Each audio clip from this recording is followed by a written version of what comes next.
American science fiction horror ঘরানার cinema alien Romulus.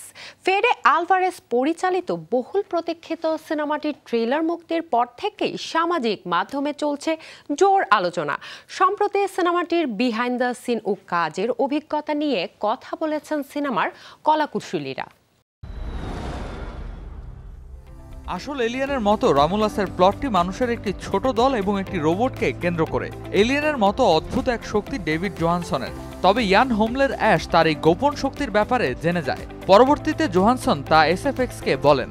অ্যান্ডিকে মূলত রেইনের কাছে তারপরই হস্তান্তর করা হয়, আর এভাবে এগিয়ে যায় সিনেমার গল্প। পরিচালক ফেদে আলভারেজ একজন বিশিষ্ট হরর ফিল্ম নির্মাতা। তার অধীনে অভিনেতারা অ্যানিমেট্রনিক এবং পুতুল এলিয়েন প্রাণীর বিপরীতে অভিনয় করেছেন, যার মধ্যে বিখ্যাত ফেস অ্যালিঙ্গন এবং ভয়ঙ্কর জেনোমার। এই পরিচালকের সাথে কাজের অভিজ্ঞতা সম্পর্কে অভিনেত্রী স্প্যানি জানান, সিনেমায় যে ভয়ঙ্কর প্লটে অভিনয় করেছি তা শুধু দর্শকদের জন্য নয়, আমাদের জন্য বেশ চ্যালেঞ্জিং ছিল। যখন সিনেমা তৈরির কথা আসে তখন সবকিছুকে আরো জটিল মনে হচ্ছিল, কিন্তু আমি মনে করি এই ভয়ে আমাদের চোখে মুখে ছিল, আর তাই আরো ভালো এক্সপ্রেশন দিতে পেরেছিলাম, যা সিনেমার জন্যও ছিল দারুণ। সিনেমাটির গল্প লিখেছেন রোডো সায়াগুসের। স্কট ফ্রি প্রোডাকশন এবং ব্র্যান্ড ওয়াইন প্রোডাকশন দ্বারা প্রযোজনা করা হয়েছে এটি। সিনেমার কলাকুশলীদের সাথে কাজের অভিজ্ঞতা সম্পর্কে পরিচালক আলভারেজ জানান, অভিনেতা যেই হোক না কেন, হুমকির সাথে এমন পরিবেশে কাজ করার অনুভূতি ছিল দারুণ।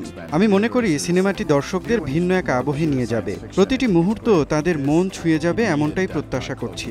খুব শীঘ্রই আমরা এটি আন্তর্জাতিক মুক্তি দেব। পর্দার আড়ালে এলিয়েন অভিনেতাদের না জানিয়ে নিয়োগ করেছিলেন পরিচালক। যে কোনো সময় হুটহাটি তারা চলে আসতো ক্যামেরায়। রেমুলাস এলিয়েন এবং এর সিকুয়াল এলিয়েন্সের গল্পের আদলেই এই সিনেমা। তবে আলভারেজ স্পষ্ট করেছেন যে নতুন চলচ্চিত্রটি একটি স্বতন্ত্র গল্পের।